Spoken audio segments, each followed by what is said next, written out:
وعلى آله وأصحابه أجمعين. اللهم صل على سيدنا محمد وعلى آل سيدنا محمد كما صليت على إبراهيم وعلى آل إبراهيم في العالمين إنك حميد مجيد. أعوذ بالله من الشيطان الرجيم. بسم الله الرحمن الرحيم.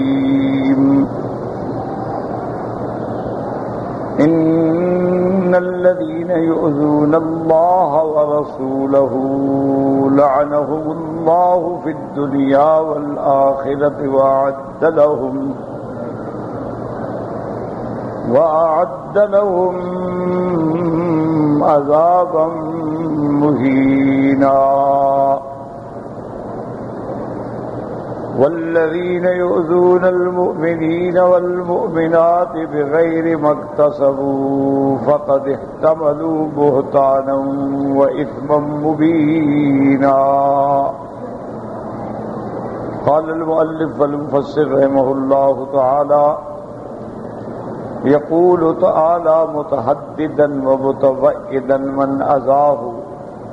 اللہ تبارک و تعالی بطور تحدید بطور وعید جو شخص اللہ کی نافرمانی کرتا ہے، اوامر کی مخالفت کرتا ہے اور اس کے زواجر کا ارتکاب کرتا ہے، وَإِصْرَارَهُ وَلَا ذَلِكَ، پھر اس نافرمانی پہ جمع ہوا ہے، یہ ایذا ہے، وَإِيذَاءَ رَسُولِهِ، اور اللہ کے پیغمبر پہ عیب لگاتا ہے یا اللہ کے پیغمبر کی شان گھٹاتا ہے، یہ ایذا ہے۔ عیاذاً باللہ من ذالک، اللہ ہمیں اپنی پناہ میں رکھے۔ قال اکرمۃ فی قولہ تعالی: ان الذین یؤذون اللہ ورسولہ نزلت فی المصورین۔ حضرت اکرمہ فرماتے ہیں کہ یہ آیت مبارک جو ہے ان الذین یؤذون اللہ ورسولہ، یہ مصورین کے بارے میں نازل ہوئی ہے، یعنی تصویر اتارنے والوں کے بارے میں جو ذی روح چیزوں کی تصویر اتارتے ہیں۔ غیر ذی روح کی تصویر جو ہے یاد رکھیں جائز ہے، مثلا مکان ہے، کوئی ستون ہے، کوئی چیز ہے، کوئی خوبصورت سبزہ ہے، دریا ہے، پہاڑ ہے، اس کی جائز۔ ذی روح انسان ہو یا حیوان ہو یا پرند ہو، اس کی تصویر بغیر ضرورت جو ہے وہ منع ہے۔ وفی الصحیحین من حدیث سفیان بن عیینۃ عن الزہری عن سعید بن المسیب عن ابی ہریرہ رضی اللہ تعالی عنہ قال قال رسول اللہ صلی اللہ علیہ وسلم: یقول اللہ عز وجل: یؤذینی ابن آدم بسب الدہر وأنا الدہر اقلب لیلہ ونہارہ۔ حضرت ابی ہریرہ رضی اللہ تعالیٰ عنہ سے یہ حدیث مبارک ہے جو صحیحین میں ہے، یعنی بخاری اور مسلم کے اندر یہ حدیث مبارک ہے۔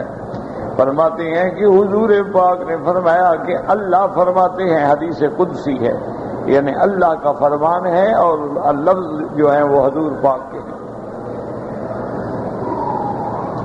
یؤذینی ابن آدم، اللہ فرماتے ہیں کہ آدم کا بیٹا مجھے ایذا پہنچاتا ہے۔ یسب الدہر، وہ زمانے کو گالی دیتا ہے۔ وَأَنَا الدَّهْرُ، زمانہ تو میں ہوں۔ اقلب لیلہ ونہارہ، زمانے کے اندر جو دن رات ہے اس کے بدلنے والی میری ذات ہے۔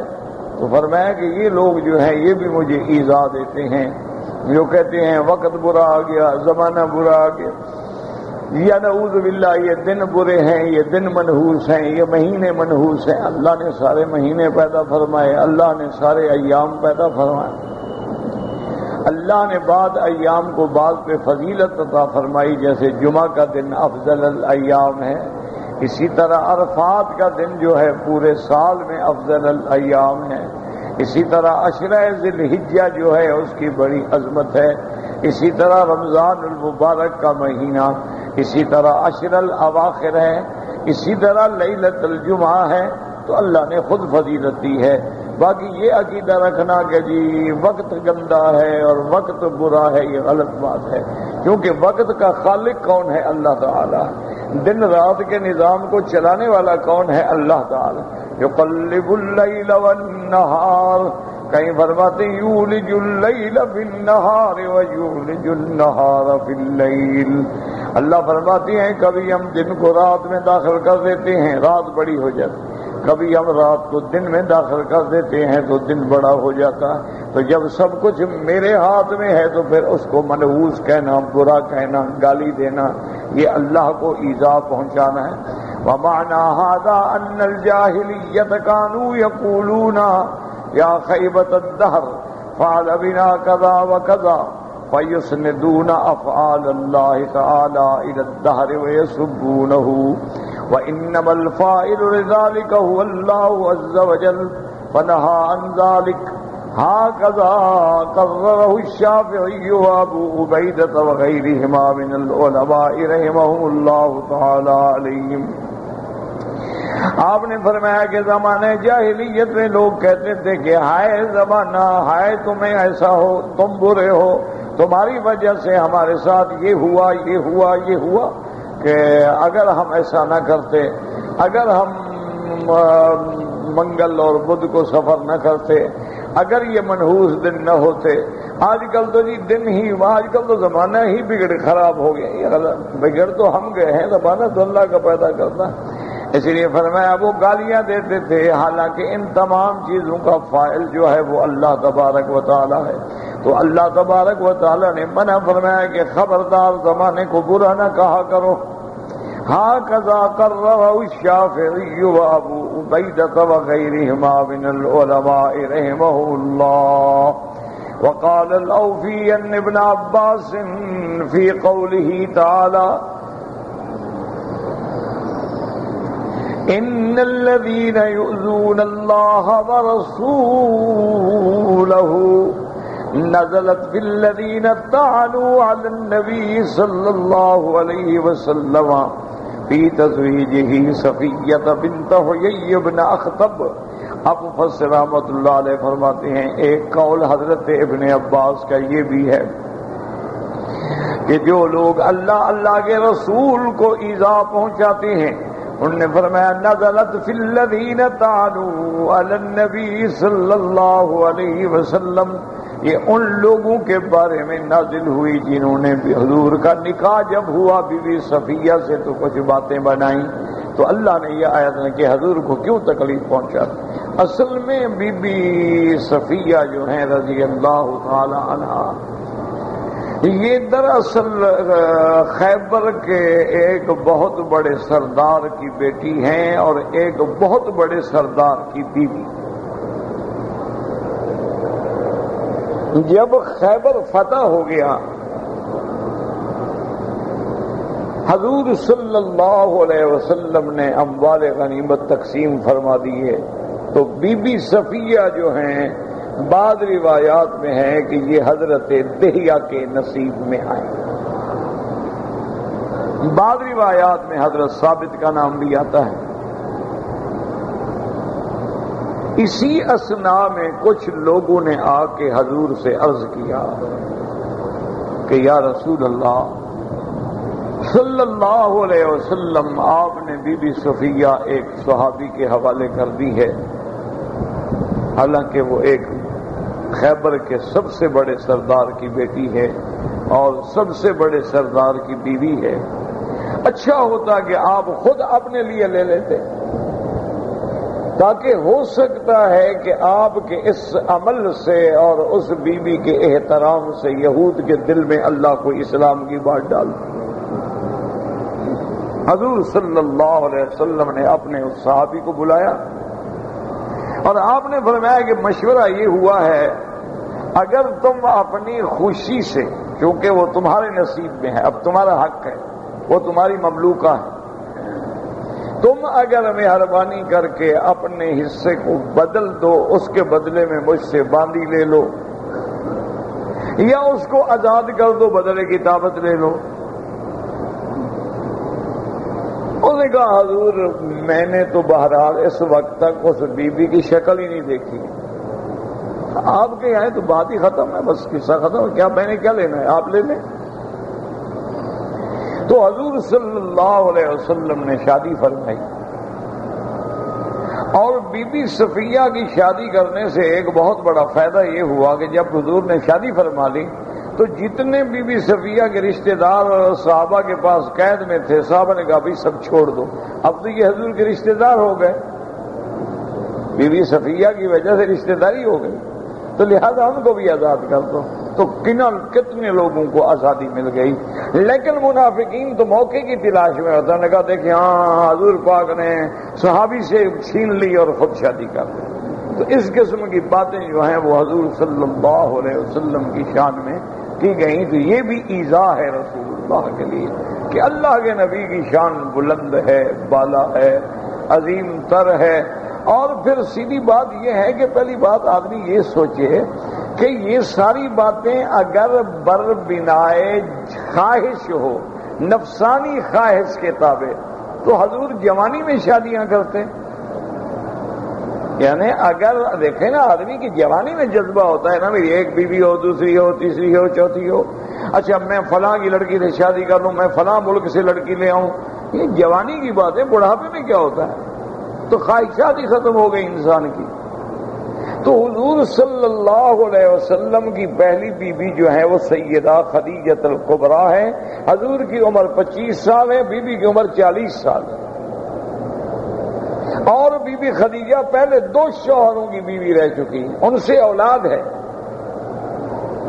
پھر حضور پاک نے 53 سال کی عمر تک کوئی شادی نہیں کی۔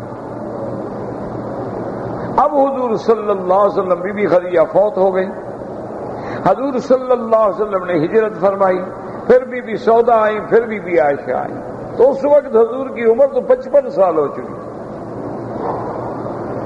اور جب خیبر فتح ہوا ہے تو حضور کی عمر مبارک تو 60 کے قریب پہنچ چکی تھی۔ تو اس قسم کے دشمنی الزام لگا سکتے ہیں جن کے دلوں کے اندر بغض ہوتا ہے، عداوت ہوتی ہے، ورنہ یاد رکھیں کہ اللہ کے نبی جو ہیں معصوم ہوتے ہیں، اللہ کے نبی پاک ہوتے ہیں، اللہ نے ان کو یہ جذبات دیے ہیں، ان کے اندر قوت ہے، لیکن اس پہ قوات ملکیہ کا اتنا غلبہ ہوتا ہے کہ اللہ کے پیغمبر کو اپنے رستے سے نہیں ہٹا سکتا۔ تو اس لیے بی فرماتی ہے نا کہ جب حضور روزے رکھتے تھے معلوم ہوتا تھا کہ اب افطار ہی نہیں کریں گے، ہماری طرف نظر اٹھا کے بھی نہیں دیکھتے، اور اگر افطار کرتے تھے ہم سمجھتے تھے اب روزہ بھی نہیں رکھے۔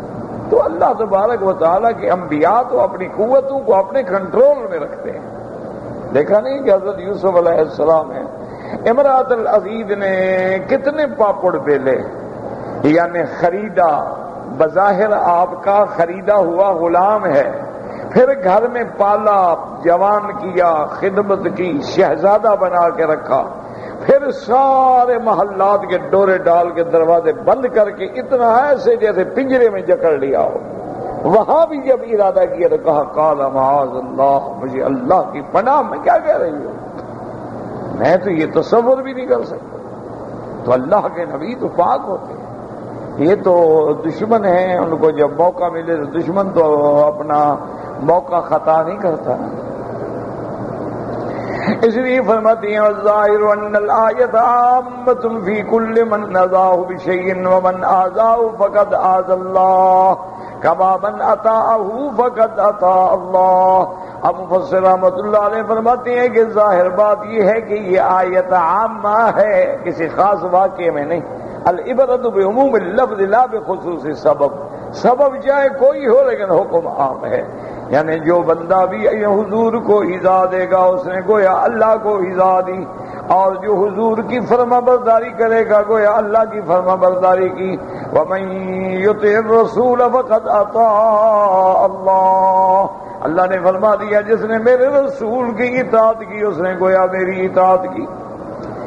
اس لیے فرماتے ہیں کما قال الامام احمد حدثنا یونس قال حدثنا ابراہیم بن سعد بن عبیدۃ بن ابی رائدۃ الحذاء المجاشعی عن عبد الرحمن بن زیاد عن عبد الله بن المغفل المدنی رضی اللہ تعالی عنہ قال قال رسول اللہ صلی اللہ علیہ وسلم.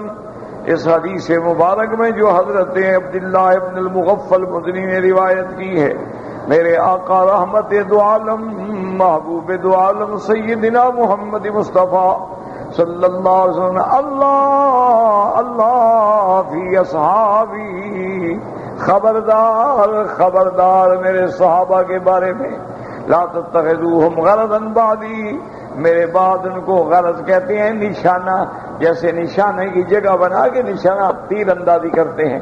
آپ نے فرمایا میرے صحابہ کو تیر اندازی کی جگہ نہ بنا لینا کہ کبھی تان کر رہے ہو، کبھی تبرہ کر رہے ہو، کبھی گالیاں دے رہے ہو. آپ نے فرمایا فمن احبہم فبحبی احبہم، میرے صحابہ سے جو محبت کرتا ہے دراصل وہ میری محبت کی وجہ سے محبت کرتا ہے کہ میرے صحابہ ہیں. ومن ابغضہم فببغضی ابغضہم، اور جو میرے صحابہ سے بغض رکھتا ہے دراصل وہ میرے ساتھ بغض رکھتا ہے.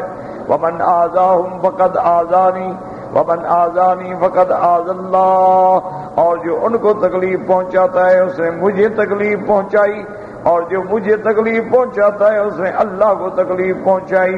وَمَنْ آذَى اللَّهَ يُوشِكُ أَنْ يَأْخُذَهُ، اور جس نے اللہ کو تکلیف پہنچائی قریب ہے کہ اللہ اس کو اپنے عذاب میں پکڑ لیں گے.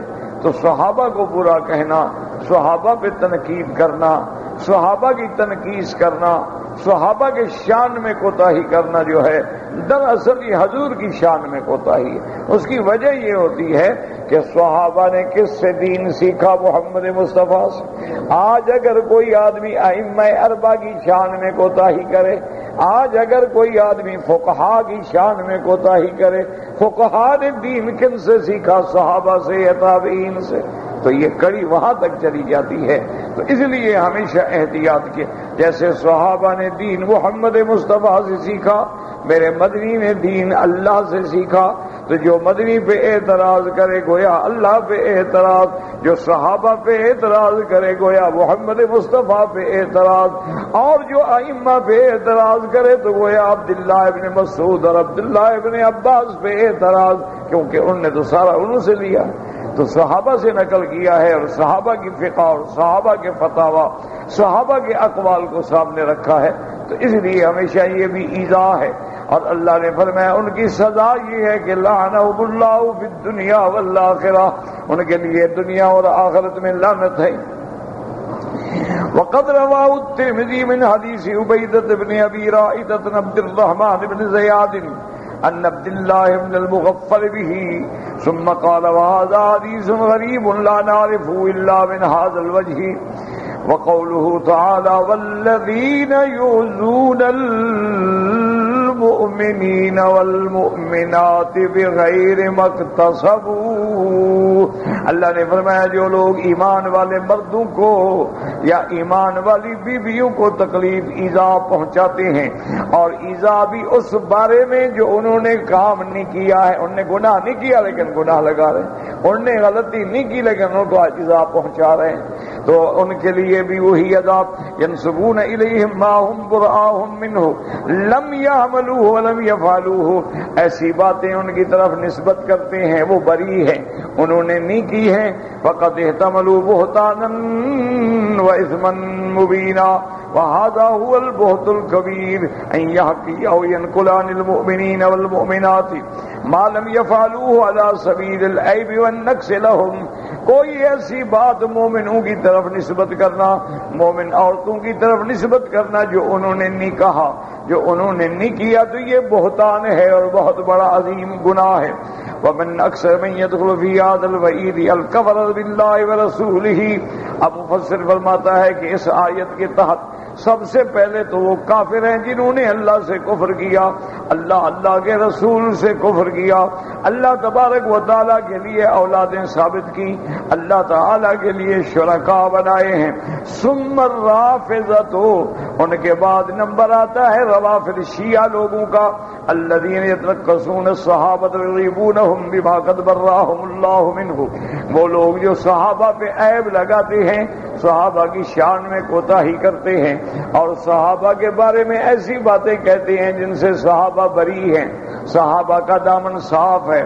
وَيَصِفُونَهُمْ بِنَقِيضِ مَا أَخْبَرَ اللَّهُ عَنْهُمْ فَإِنَّ اللَّهَ عَزَّ وَجَلَّ قَدْ أَخْبَرَ أَنَّهُ قَدْ رَضِيَ عَنِ الْمُهَاجِرِينَ وَالْأَنصَارِ وَمَدَحَهُمْ وَهَؤُلَاءِ الْجَهَلَةُ الْأَغْبِيَاءُ يَسُبُّونَهُمْ وَيَنْتَقِصُونَهُمْ وَيَذْكُرُونَ عَنْهُمْ مَا لَمْ يَكُنْ وَلَا فَعَلُوهُ أَبَدًا وَهُمْ فِي الْحَقِيقَةِ مُنَكِّسُو الْقُلُوبِ يَذُمُّونَ الْمَمْدُوحِينَ وَيَمْدَحُونَ الْمَذْمُومِينَ۔ اور مفسر فرماتا ہے کہ اس آیت کا مصداق وہ لوگ ہیں جو رافضی ہیں، جو شیعہ ہیں، وہ صحابہ کے بارے میں ایسی باتیں کرتے ہیں جن باتوں سے اللہ کے نبی کے صحابہ پاک ہیں، اور اللہ کے نبی کے صحابہ کے بارے میں جب اللہ نے فیصلہ فرما دیا ہے کہ رضی اللہ عنہم ورضوا عنہ، اللہ ان سے راضی، لقد رضی اللہ، تحقیق اللہ راضی ہو گیا، عن المہاجرین والانصار، اسی طرح فرمایا والسابقون الاولون من المہاجرین والانصار والذین اتبعوهم بإحسان رضی اللہ عنہم ورضوا عنہ، کہیں فرماتے ہیں لقد رضی اللہ عن المؤمنین اذ یبایعونک تحت الشجرہ فعلم ما فی قلوبہم فانزل السکینۃ علیہم، کہیں اللہ فرماتے ہیں اولئک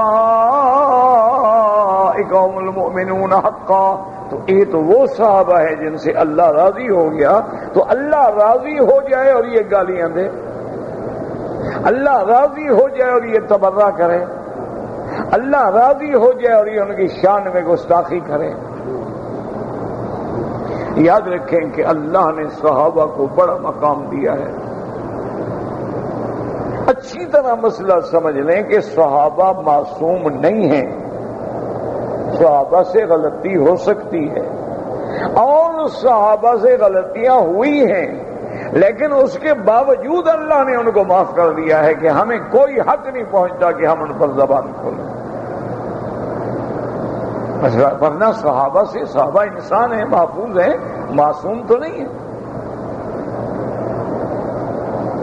اس لیے آپ اندازہ فرمائیں کہ اس سے بڑی غلطی کیا ہوگی کہ ایک صحابی نے اللہ اکبر سرکار دو عالم کے راز کو افشا کیا اور دشمنان نبی کفار قریش مکے والوں کو خط لکھ کے حضور کے بارے میں خبر بھیج دی، اس سے بڑی غلطی کیا ہو سکتی؟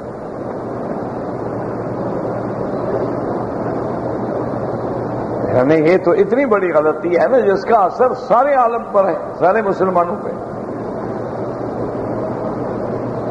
حضرت حاطب ابن ابی بلتع صحابی ہیں رضی اللہ عنہ، انہوں نے خط لکھا، ایک عورت تھی مکے میں رہنے والی، وہ بھی کچھ اچھے کردار کی عورت نہیں تھی، بلکہ ان عورتوں میں سے تھی جیسے طوائفیں ہوتی ہیں، عناق اس کا نام تھا۔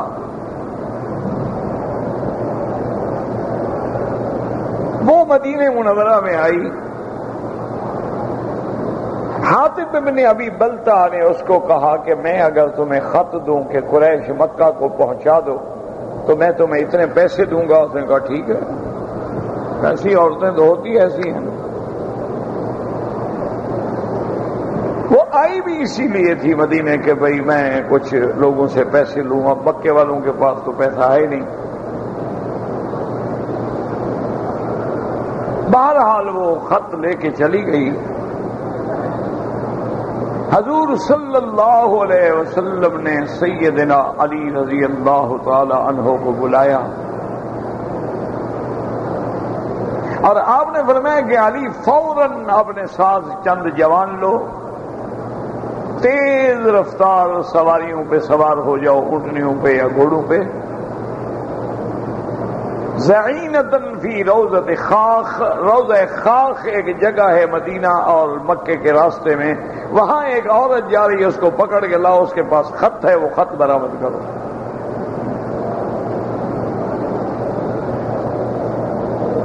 حضرت علی فرماتے ہیں میں نے ساتھیوں کو لیا اور ہم نے تیز رفتار اونٹنیاں پکڑی اور ہم نے اونٹنیاں دوڑائیں اور عین اسی مقام پہ جا کے پکڑا جہاں حضور فرمایا تھا کہ یہاں وہ عورت تمہیں ملے گی، وہیں وہ پہنچی ہوئی تھی۔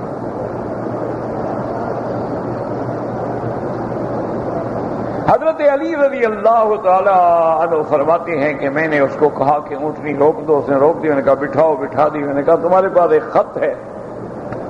میں نے کہا میرے پاس کوئی خط نہیں۔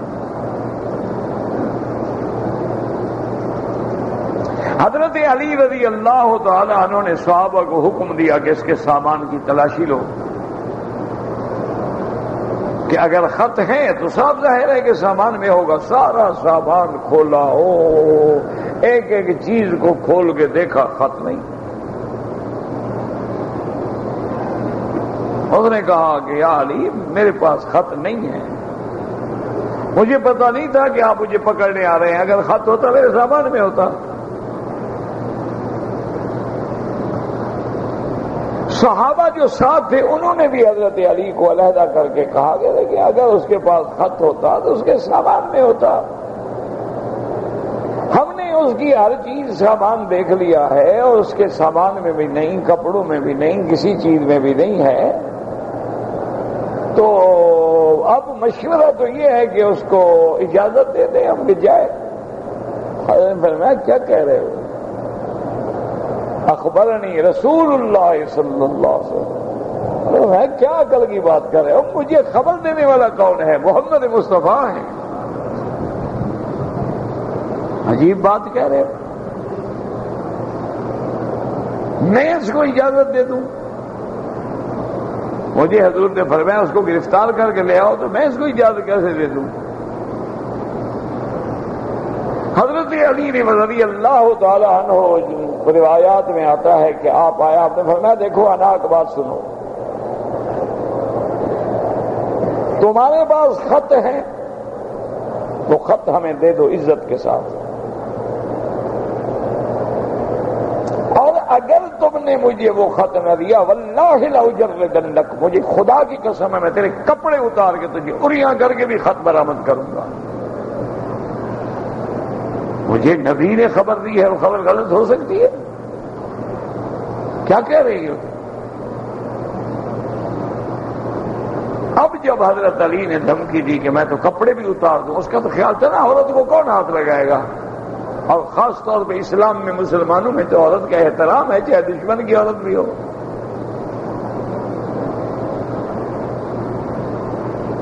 تو فکشفت عن راسها، حضرت علی فرماتے ہیں اس کے بال بڑے لمبے تھے اور اس نے بالوں کا جھوڑا بنا کے بالوں کے اندر خط رکھ کے اوپر سے وہ خمار ڈالا ہوا تھا۔ تو اس نے بال کھولے اور خط نکال کے دے دیا۔ ان کا چلو ہم گرفتار کر کے لے آئے حضور کی خدمت میں، نے کہا ہاں رسول اللہ خط لیا۔ آپ نے خط پڑھا تو خط حاتب ابن ابی بلتہ کا تھا، اس نے کافروں کو لکھا کہ حضور تم پہ حملہ کرنے والے ہیں۔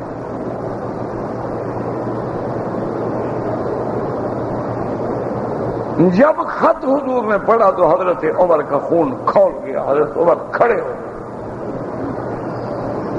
انہوں نے کہا یا رسول اللہ دعنی اضرب عنق ھذا المنافق، آپ نے کہا حضور مجھے اجازت دے میں اس منافق کی گردن اڑا دوں کہ نبی کا راز ظاہر کر دے۔ حضور نے فرمایا عمر کیا کہہ رہے ہو، کیا کہہ رہے ہو؟ انہو صحابی بدری، وہ میرا صحابی ہے، وہ تو بدری ہے، اللہ اس کے گناہ معاف کر چکے ہیں۔ یہ کیا کہہ رہے ہو تم؟ غلطی ہو گئی، ہو گئی، لیکن اللہ نے تو ان کو پہلے خبر دے دی ہے کہ اعملوا ما شئتم قد غفرت لکم، کہ اصحاب بدر آج کے بعد جو کچھ بھی تم کرو گے تمہارے گناہ معاف۔ تم میرے بدری صحابہ کے بارے میں لفظ کہہ رہے ہو کہ منافق ہے؟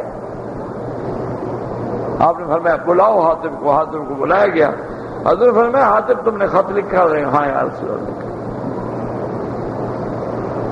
کیوں لکھا؟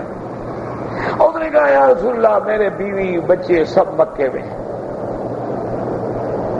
اور اپنے میں کوئی رشتہ دار نہیں جو میرے بیوی بچوں کی خبر گیری کرے، ان کا خیال رکھے۔ بس میرے دماغ میں ایک خیال آ گیا کہ میں اگر ان پہ احسان کر دوں تو شاید میرے بیوی بچوں کا خیال کر دوں۔ اپنے بیوی بچوں کو بچانے کے لیے میں نے خط لکھا، اور یہ بھی مجھے یقین ہے کہ اللہ آپ کو ہر حال میں فتح دیں گے۔ مکے والے آپ کا کچھ بھی نہیں بگاڑ سکتے۔ اللہ آپ کو خبر دے چکے ہیں مکے کی فتح کی، فتح تو ہونا ہے، تو وہ تو آپ کا کچھ بگاڑ نہیں سکتے۔ اور اگر میرے بچے بچ جائیں تو میں نے اس لیے خط لکھا ہے، میری گردن حاضر ہے، جو بھی حکم صادر فرمائے۔ آپ فرمایا صدقتا حاتم، تم نے سچ کہا ہے، جاؤ میں نے معاف کیا۔ تو یاد رکھو غلطیاں تو صحابہ سے ہوئی ہیں، یہ نہیں ہے کہ صحابہ سے غلطی نہیں ہوتی، لیکن کیا غلطی کے بعد ہمیں ان پہ اعتراض کرنے کا حق ہے یا نہیں ہے، بات یہ دیکھنی ہے۔ یہی تو دھوکہ ہے جو لوگوں کو لگا ہے۔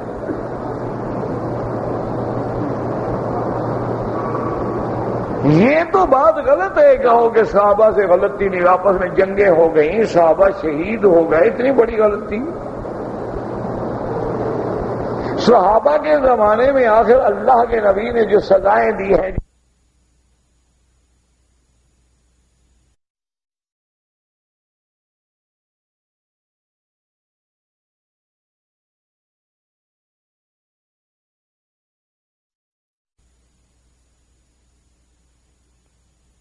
بات کو سمجھیں۔ صحابہ سے غلطی ہو سکتی ہے، صحابہ سے غلطیاں ہوئی ہیں، لیکن ان کے بعد اللہ نے ایک فیصلہ کر دیا ہے کہ میں اب ان سے راضی ہو گیا، یہ مجھ سے راضی ہو گئے، تو کیا ہمیں ان پہ کسی قسم کے عیب لگانے کا حق ہے یا نہیں ہے؟ یہ ہے بات سمجھنے والی اصل۔ اسی لیے حضرت امام شافعی رحمت اللہ علیہ نے، جو بہت بڑے امام ہیں اور اللہ نے آپ کو بڑا عظیم علم، بڑا عظیم فہم، بڑا قرآن و حدیث کے ساتھ بڑا عظیم تعلق نصیب فرمایا ہے، وہ فرماتے تھے کہ میرے بھائی بات سنو، قرآن نے ایک فیصلہ کر دیا۔ قرآن کہتا ہے کہ دنیا میں صرف 3 جماعتیں ہیں، ان 3 کے علاوہ کوئی مسلمان ہو ہی نہیں سکتا۔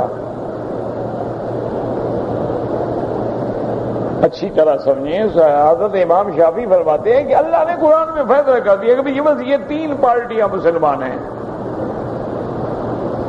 ان کے علاوہ چوتھی پارٹی ہے ہی نہیں، تو مسلمان کیسے ہوگا؟ فرمایا والسابقون الاولون من المہاجرین والانصار، فرمایا پہلی جماعت مہاجرین صحابہ کی جنہوں نے حضور کے ساتھ مکے سے ہجرت کی،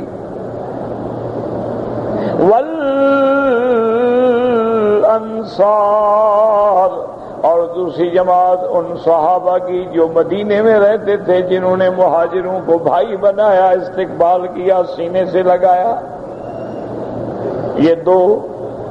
اور تیسری جماعت کیا ہے؟ فرمایا والذین اتبعوہم بإحسان، اور تیسرے وہ ہیں جو صحابہ مہاجرین و انصار کی پیروی کرنے والے ہیں، ان کے نقش قدم پہ چلنے والے ہیں، خالص رضی اللہ عنہم ورضوا عنہ، ان سے اللہ راضی ہو گیا اور یہ اللہ سے راضی ہو گئے۔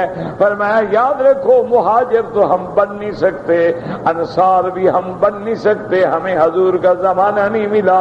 اب ایک جماعت رہ گئی جو ان کی تابع دار ہو، ان کی فرما بردار ہو، ان کی غلام ہو۔ اگر ان کی تابع داری سے نکلو گے تو پھر ایمان کی صف سے نکل جاؤ گے۔ فرمایا اللہ نے فیصلہ کر دیا، بس 3 جماعتیں ہیں، ایک مہاجر ہیں، انصار ہیں، اور ایک ان کے تابع دار ہیں۔ یا تابع دار بنو یا غدار بنو، تمہاری مرضی۔ اس لیے اللہ فرماتے ہیں ان الذين يؤذون الله ورسوله لعنهم الله في الدنيا والآخرة وأعد لهم عذابا مهینا. فرماتے ہیں مفسر رحمت اللہ علیہ ان سے وہ لوگ مراد ہیں جو صحابہ کی شان گھٹاتے ہیں، صحابہ پہ عیب لگاتے ہیں، صحابہ کی غلطیاں چنتے ہیں، صحابہ کے ذمہ ایسی باتیں بھی لگاتے ہیں جو انہوں نے نہیں کی ہیں، یا صحابہ کی وہ غلطیاں جو اللہ معاف کر چکا ہے ان کو پھر جمع کر کے ان کے ذریعے بغض پیدا کرتے ہیں. حالانکہ صحابہ ہی تو ہیں جو دین اسلام کے سچے خادم ہیں، صحابہ ہی ہیں جو دین اسلام کے وارث ہیں، صحابہ ہی ہیں جو دین اسلام کے گواہ ہیں، صحابہ ہی ہیں جو دین محمد مصطفیٰ کی شمع ہیں اور شمع نبوت کے پروانے ہیں. ان کے بارے میں کبھی زبان نہ کھولا کریں. اگر زبان غلطی سے لفظ نکل جائے تو فوراً توبہ کرو، استغفر اللہ الذی لا الہ الا هو الحی القیوم واتوب الیہ. اس لیے فرماتی ہیں کہ اللہ ان سے راضی ہو گیا، ورضی عن المہاجرین والانصار، اللہ مہاجرین سے بھی راضی، انصار سے بھی راضی. ومدحہم، اللہ نے قرآن میں جا بجا صحابہ کی مدح کی ہے. وہؤلاء الجہلۃ الاغبیاء، یہ جاہل غبی لوگ ہیں جو ان کو گالیاں دیتے ہیں، ان کی شان گھٹاتے ہیں اور ان کے ذمے وہ لگاتے ہیں جو انہوں نے نہیں کہا ہے. وہم فی الحقیقت، مفسر کہتا ہے اصل بات یہ ہے کہ اللہ نے ان کے دلوں کو الٹ دیا ہے. جن کی مدح کرنی تھی ان کی ذم کر رہے ہیں اور جن کی مذمت کرنی تھی ان کی مدح کر رہے ہیں. صحابہ تو مدح کے حقدار ہیں، لیکن یہ وہ لوگ ہیں جن کے دلوں کو اللہ نے پلٹ ڈالا ہے. یہ وہ لوگ ہیں جن کے دلوں پہ مہر لگ گئی ہے، یہ وہ لوگ ہیں جن کے دلوں پہ میل آ گئی ہے. یہ شان صحابہ کو نہیں سمجھتے ہیں رضوان. لیکن یاد رکھیں، دعا کریں کہ اللہ ہمیں صحیح معنی میں صحابہ کی، اہل بیت کی، سرکار دو عالم کی، تمام انبیاء کی محبت نصیب فرمائے. دکھ کی بات یہ ہے، بڑے سکون سے ٹھنڈے دل سے بات سمجھیں. دیکھو نا بھی شیعہ ہے وہ تو صحابہ کا مخالف ہے، ٹھیک، خارجی ہیں وہ اہل بیت کے دشمن ہیں، ان کو تو آگ لگائیں نا، چھوڑیں ایک طرف. مخالف ہے، بات ختم ہو گئی. افسوس یہ ہے کہ بعض لوگ اپنے آپ کو اہل سنت والجماعت کا مقتدا، پیشوا، عالم، امام، ایک عظیم مرتبے والا بنا کر بھی صحابہ کی مخالفت کریں. تو اصل دکھ کا مقام یہ ہے. دعا کریں جو فوت ہو گئے اللہ ان کو بخش دے، اور جو لوگ زندہ ہیں اللہ ان کو ہدایت. بہت سارے لوگ ایسے ہیں جنہوں نے اپنے آپ کو اہل سنت والجماعت کہا لیکن صحابہ پہ تنقید کی کہ جی حضرت عثمان سے یہ غلطی ہوئی اور حضرت علی سے یہ غلطی ہوئی اور حضرت مروان ابن الحکم سے یہ غلطی ہوئی اور حضرت معاویہ سے یہ غلطی ہوئی اور یہ ہوا حضرت حسن سے یہ. صحابہ کی سارے غلطیاں جن کو اللہ معاف کر چکا ہے وہ غلطیاں دوبارہ اکٹھے کر کے دشمن کے ہاتھ میں ایک ہتھیار پکڑا دیا. تو یہ بھی بڑی خطرناک بات.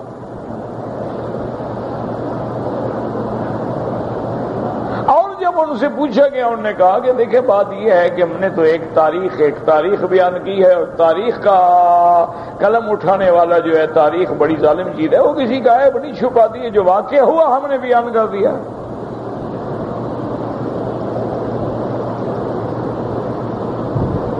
اللہ کے بندے جو واقعہ ہوا ہے وہ تو حدیث میں بھی بیان ہوا ہے.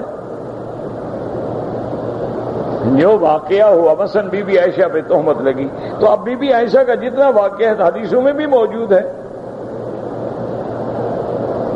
اچھا جتنے ایسے واقعات ہیں تمام مورخین نے لکھے ہیں لیکن ساتھ انہوں نے صحابہ کی شان بھی تو لکھی ہے نا.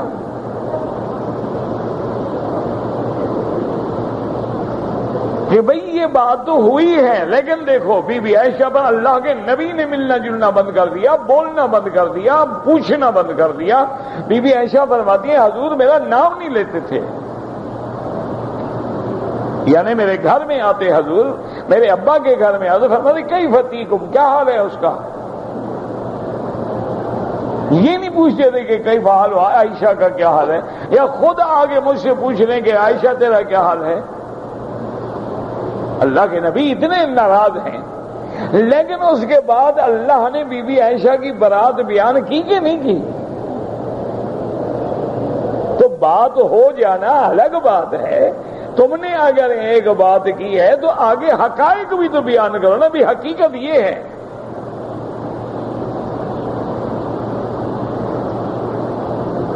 سیدنا عثمان غنی رضی اللہ تعالی عنہ پہ الزام لگایا جائے کہ انہوں نے اقربا پروری کی اور رشتہ داروں کو عہدے دیے، اور ان کا یہی رشتہ داروں کو عہدے دینا جو تھا سبب بنا انتشار کا اور ان کی شہادت کا، تو پہلے یہ دیکھنا چاہیے کہ وہ کون رشتہ دار ہیں جن کو حضرت عثمان نے عہدے دیے۔ ٹھنڈے دل سے پہلے دیکھنا چاہیے نا، اور کیا جن کو حضرت عثمان نے عہدے دیے ہیں وہ حضرت عمر کے زمانے میں بھی ان عہدوں پہ تھے یا نہیں؟ اگر حضرت عمر نے بھی ان کو مثلاً اسی عہدے پہ رکھا اور حضرت عثمان نے بھی رکھا تو پھر حضرت عثمان نے تو نہیں دیا نا۔ معنی یہ ہے کہ وہ بندہ اس عہدے کا مستحق تھا تب حضرت عمر نے رکھا تھا، اور جب مستحق تھا حضرت عثمان نے بھی رہنے دیا،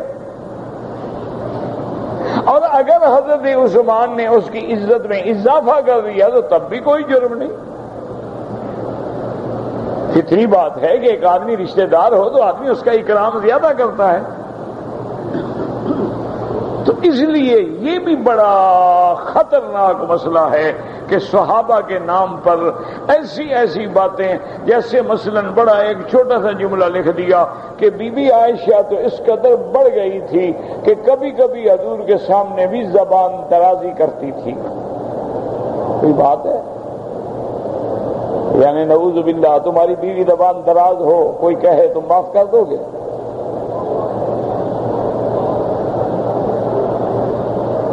اگر بی بی عائشہ کی زبان سے کچھ ایسے لفظ نکلے بھی ہیں تو یہ تو میاں بیوی کا آپس میں لاڈ ہے، یہ تو ایک بیوی کا اپنے شوہر کے سامنے ناز ہے۔ اچھا اللہ کے نبی نے بھی برا نہیں منایا، اللہ کے نبی نے بھی کوئی غضب ظاہر نہیں کیا، تمہیں کیا تکلیف ہو گئی لکھنے کی؟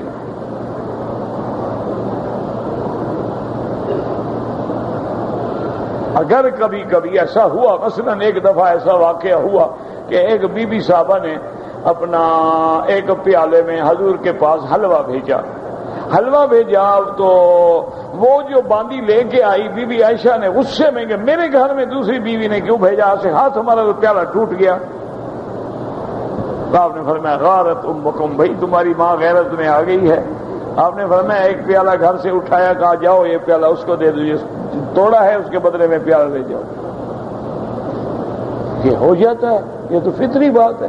اب اس کو تم دشمنی پہ محمول کرو، بی بی عائشہ کی محبت ہے کہ وہ محبت میں مغلوب ہو گئی ہے کہ میرے گھر میں کسی اور بیوی نے ہدیہ کیوں بھیجا۔ یہ تو فطری بات ہے، انسان ہے، یہ تو تقاضائے محبت ہے، یہ کوئی گلے کی بات ہے؟ اچھا حضور نے بھی کچھ نہیں فرمایا، آپ مسکرا دیے، فرمایا غارت امکم، بھائی تمہاری ماں کو غیرت آ گئی ہے بابا، اچھا چلو یہ پیالہ لے جاؤ اس کو دے دینا۔ اس نے پیالہ توڑا ہے تو پیالے کے بدلے میں پیالہ تو لے جاؤ نا، باقی تمہاری والدہ نے یہ جو کچھ کیا ہے نا غیرت میں آ کے کیا ہے معاف کر دینا۔ اللہ کا نبی معاف کر دے اور تم اس کو کہو کہ اتنا یعنی وہ تیز تھی کہ حضور کے سامنے بھی ایسی حرکتیں کر گزر، وہ اللہ کے بندے، وہ میاں بیوی کے مسائل ہیں، خدا کا خوف کرو، بیوی اور میاں کے بڑے حق ہیں، ہن لباس لکم وانتم لباس لہن۔ اچھا اسی طرح ایک اور بڑا مسئلہ ہے، اللہ ان کو بھی ہدایت دے، اللہ ہمیں بھی ہدایت دے، وہ بھی بڑے کہتے وہ کہتے نہیں صحابہ کے ہم غلام ہیں، صحابہ کی بڑی شان ہے، صحابہ کی بڑی عظمت ہے، صحابہ بڑی ایمان والے سچے صادق ہیں، لیکن بہرحال ہم نے نبی کی بات ماننی ہے، صحابی کی بات صحابی کی ہے نا، تو یہ بھی ان کے شان میں گھاٹا ہے۔ بھئی آپ صحابی کی بات پیش کرتے ہیں، حضرت عمر کی بات پیش کرتے ہیں، بھئی رسول نبی کی بات پیش کرو نا، یعنی مطلب ہے کہ حضرت عمر نبی کا مخالف ہوا نا، کوئی چھوٹی موٹی بات تو نہیں ہے نا، آپ کان یوں پکڑ رہے ہیں نا، سیدھا کیوں نہیں پکڑتے ہو؟ دیکھو نا، کان یوں بھی پکڑا جا سکتا ہے، یوں بھی پکڑا جا سکتا ہے کہ جی حضرت عمر نے 20 راوی بنائے ہوئے، یہ بدعت ہے، تو حضرت عمر بدعتی ہوئے نا، اور حضرت عمر نبی کا مخالف ہوا نا، نبی نہ پڑھے اور حضرت عمر کہے نہیں 20 پڑھو، تو آپ کیا کہہ رہے ہیں؟ کہاں جا رہے ہیں؟ امت کو کہاں لے جاؤ گے؟ کوئی ٹھنڈے دل سے سوچو۔ ہاں چلو، اگر آپ کا اطمینان نہیں ہے نہ پڑھو، لیکن سیدنا امیر المومنین عمر، جس کے بارے میں اللہ کا نبی یہ فرمائے کہ میرا طریقہ اور میرے خلفائے راشدین کے طریقے کو مضبوطی سے پکڑ لو، اور حضرت عمر خلیفہ راشد ہے، اور پھر خلیفہ راشد کا زمانہ ہے، صحابہ کا زمانہ ہے، اور حضرت عمر کے اس عمل پہ ایک صحابی نے بھی اعتراض نہیں کیا، تو اجماع صحابہ بھی ہو گیا۔ تو کچھ تو ٹھنڈے دل سے سوچے نا آدمی میرا بھائی، خدا کے لیے حضور کی امت کو افتراق سے بچاؤ۔ ٹھنڈے دل سے سوچو کہ حضرت عمر نے جب 20 رکعتیں پڑھی ہیں تو کیا مدینہ منورہ کی دوسری مسجدوں میں صحابہ نے جا کے 8 شروع کر دی کہ بھئی ہم حضرت عمر کی بات نہیں مانتے؟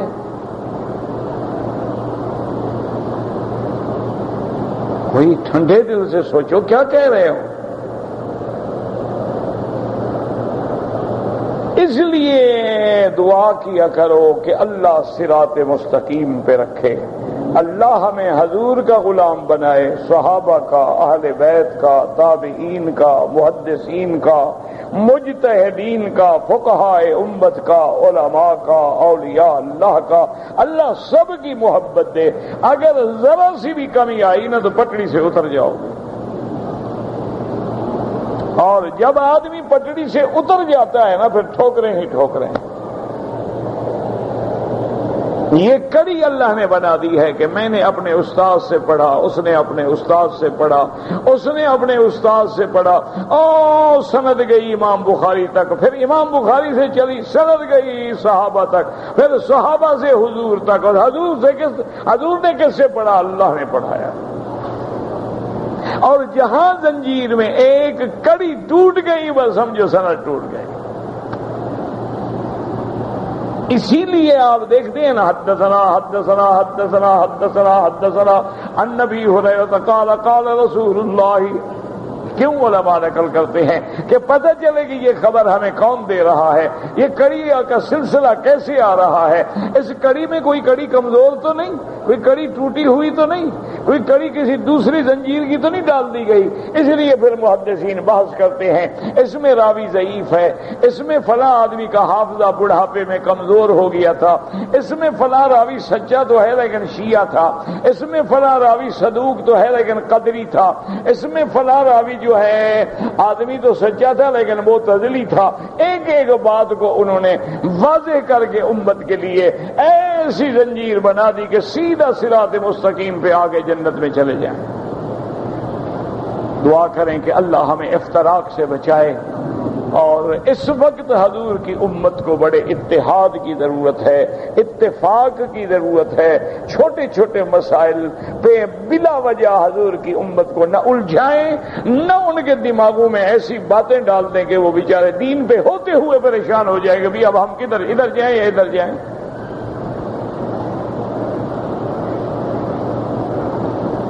وقال قال ابو داود حدثنا القانبي قال حدثنا عبد العزيز عن ابن محمد العلاء النبي هريرة رضي الله تعالى عنه انه قيل يا رسول الله صلى الله عليه وسلم الغيبة قال ذكرك اخاك بما يكره قيل فرأيت إن كان في أخي ما أقول قال إن كان فيه ما تقول فقد اغتبته وإن لم يكن فيه ما تقول فقد بہته. اس حدیث میں آتا ہے صحابہ نے حضور سے پوچھا کہ یا رسول اللہ غیبت کس کو کہتے ہیں؟ حضور نے فرمایا اپنے بھائی کا ذکر اس انداز میں کرو کہ اس کو پسند نہ ہو، یہ غیبت ہے. انہوں نے کہا یا رسول اللہ اگر ہم کہیں کہ ہمارا بھائی فلانا جھوٹ بولتا ہے اور وہ بولتا بھی ہو، اس میں وہ جھوٹ ہو، وہ تمہیں ہم سچی بات. آپ نے کہا جب تم یہ کہو گے اسی کا نام غیبت ہے، اور اگر وہ عیب اس میں نہ ہو اور پھر تم کہو وہ تو بہتان ہے. یعنی چاہے بھائی میں کوئی عیب بھی ہے نہ کہو، معاف کرو، پردہ ڈالو. تم پردہ ڈالو گے اللہ تم پہ پردے ڈالے گا. فرماتے ہیں قضا ترمذی ثم قال حسن صحیح وقد قال ابن ابي حاتم حدثنا احمد بن سلمة قال حدثنا ابو قريب قال حدثنا معاوية بن هشام بن حسن عن ابن ابي مليكة عن عائشة رضي الله تعالى عنها قال رسول الله لأصحابه اي الربا اربا عند الله قال الله رسوله قال اربا الربا عند الله استحلال ارض امرئ مسلم. حضور نے فرمایا کہ سب سے زیادہ بڑا ربا کون سا ہے؟ یعنی ربا تو حرام ہے نا. انہوں نے کہا یا رسول اللہ ہمیں پتہ نہیں. آپ نے فرمایا کسی مسلمان کی عزت پہ داغ لگانا یہ سب سے بڑا گناہ ہے، یہ سب سے بڑی سزا کا مستحق ہے کہ بلا وجہ کہہ دینا او جی فلاں ایسا ہے، فلاں عورت ایسی ہے، فلاں آدمی کے فلاں سے تعلقات ہیں، فلاں عورت کے فلاں ایسی، بس گھر میں بیٹھے ہوئے باتیں کر رہے ہیں. والذین یؤذون المؤمنین والمؤمنات بغیر ما اکتسبوا فقد احتملوا بہتانا واسما مبینا. یا اللہ ہمیں ہر بہتان سے، ہر غیبت سے محفوظ فرما اور ہمیں صحیح معنوں میں دین نصیب فرما.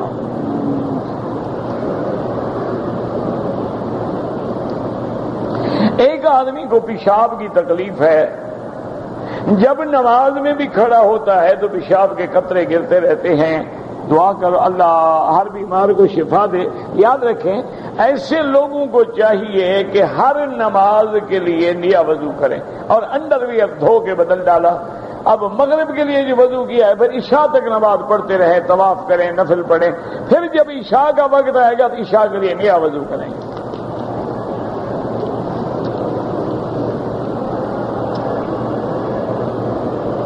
اگر ہم نے حرم شریف میں 1 ریال صدقہ کریں انشاءاللہ اس کا بھی ثواب 1,00,000 ملے گا. ذکر تو نماز کا آیا ہے یاد رکھو، لیکن جب ایک عبادت کا ذکر آ جائے تو باقی ساری عبادتیں اسی پہ قیاس کی جاتی ہیں.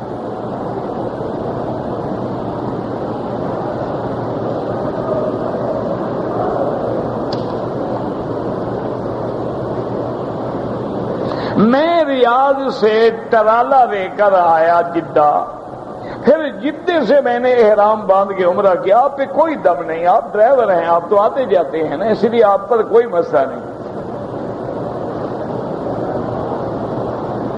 اور پھر آپ ٹریلر لے کے آئے بھی جدے کی نیت سے ہیں، مکے کی نیت سے آئے ہی نہیں ہیں آپ.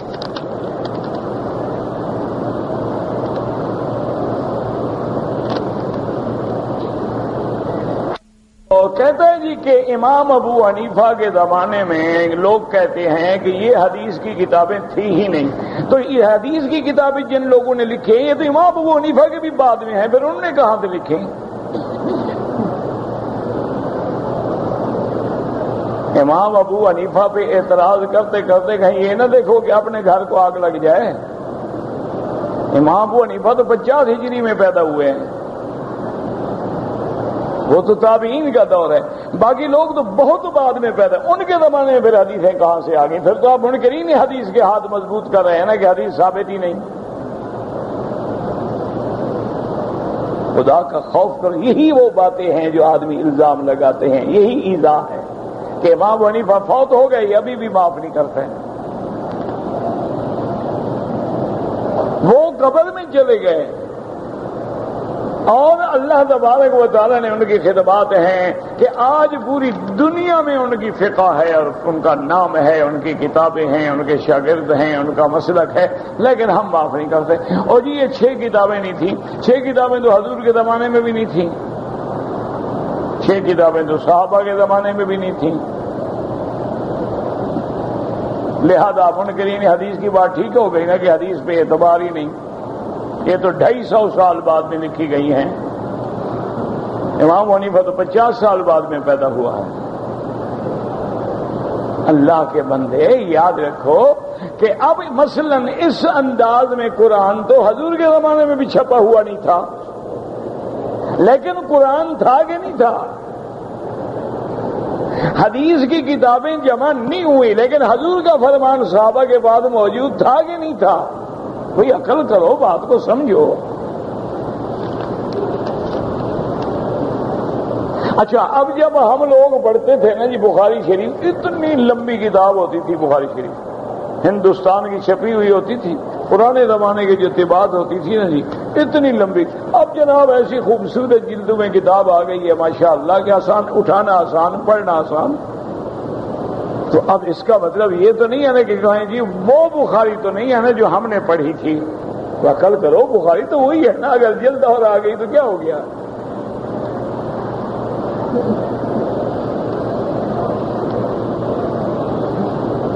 ہاں، امام وہ نے فرماتے ہیں کہ میری قول میں اور حدیث میں ٹکراؤ آ جائے تو حدیث پہ عمل کرو، بالکل ہمارا ایمان ہے۔ تو جب امام یہ کہے گا اب تو اس کو معاف کر دو نا، لیکن ٹکراؤ تو تم قیامت تک ثابت نہیں کر سکتے نا کہ امام صاحب کا قول حدیث کے خلاف ہو۔ یہی تو ان کی دلیل ہے کہ الحمدللہ میں نے حدیث کی اتباع کی ہے، کہیں میرا قول حدیث کا مخالف نہیں ہے۔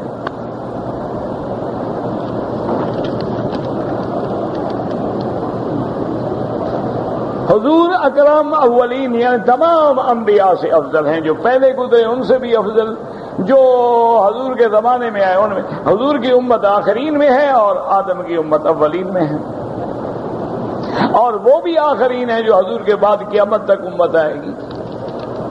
وآخرین منہم لما یلحقوا بہم۔ عمرہ کر لیا ہے، اگر اپنے رشتہ دار جو فوت ہو گئے ان کے لیے عمرہ کریں، بالکل کریں، انشاءاللہ ان کو بھی اجر دیں گے۔ میں نے 7 دن کا اعتکاف کیا تو 7 دن کا ثواب ملے گا، جن نے 10 دن کا کیا 10 دن کا ملے گا، 2 دن کا کیا 2 دن کا ملے گا۔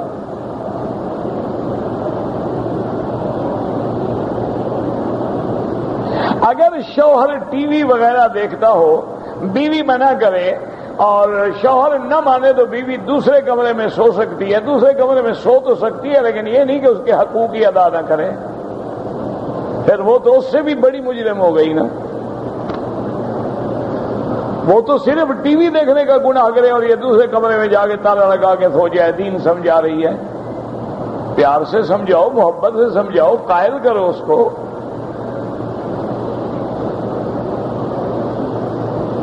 اگر والد اپنے بچوں کی دینی تربیت پہ توجہ نہ کرے، دعا کرو اللہ ہدایت دے، اور کیا کر سکتے ہیں؟ دعا کرو۔ جب والدین اپنی اولاد کو خود برباد کرنا چاہیں تو کیا کر سکتے ہیں؟ دعا کرو اللہ ہدایت دے۔ بیمہ پالیسی بالکل غلط ہے۔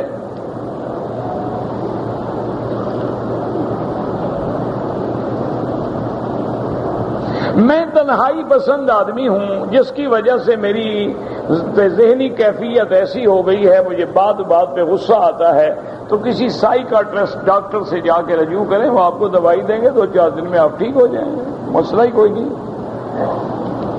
آج کل تو بڑی اچھی اچھی دوائیں آ گئی ہیں دنیا میں۔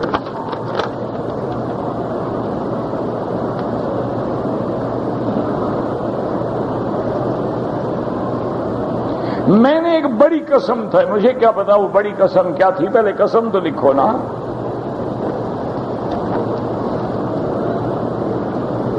ایک آدمی نے مجھے کہا ہے کہ میرے والد کی طرف سے حج ادا کرو، میں آپ کو 1500 ریال دوں گا۔ بالکل جائز ہے، آپ آخر خرچہ تو لیں گے نا، حج بدل جو کریں گے آخر۔ تو آپ کے اخراجات ہیں، خرچہ ہے، آنا جانا۔ آج کل تو 1500 ریال سے بھی کچھ نہیں ہوتا۔ آج کل تو اگر آدمی نے صرف خیمے میں رہنے کی جگہ لینی ہو تو 2000 ریال لگ جاتا ہے۔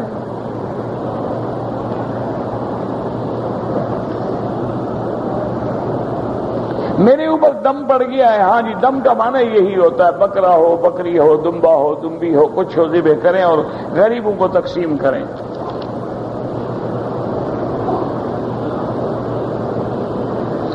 بہرحال اگر ایک عورت نے حیض کی وجہ سے 6 روزے رمضان میں نہیں رکھے تو سب سے پہلے تو وہ اپنے قضا روزے رکھے جو رمضان میں چھوڑے ہیں۔